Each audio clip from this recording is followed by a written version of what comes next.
Jamani, huyu mwenzetu ameshaalizwa. Alinunua hicho kiwanja kwa milioni 200. Ila wakati anapewa ile hati miliki hakujiridhisha kabisa. Kwa hiyo jina la mwisho la kwenye hati miliki lilikuwa limekosewa.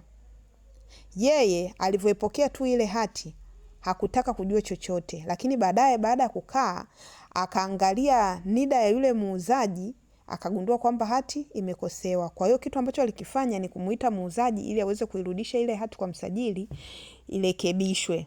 Yule muuzaji hakuwa mbishi, alionyesha ushirikiano. Lakini sasa baada ya marekebisho yule muuzaji hakumshirikisha mnunuzi kwenda kuichukua ile hati. Akaenda peke yake akachukua ile hati. Sawa jamani? Baada ya kuchukua ile hati akamuuzia mtu mwingine mwenye dau kubwa. Kwa hiyo sasa hivi huyo alikuwa anamfuatilia jamaa kama hati ameichukua au hajaichukua. Jamaa aonyeshe ushirikiano. Na baada ya kufuatilia zaidi akagundua kwamba hati iko kwenye process ya kufanyiwa transfer, kwamba kuna mtu mwingine tayari ameuziwa. Ni maumivu.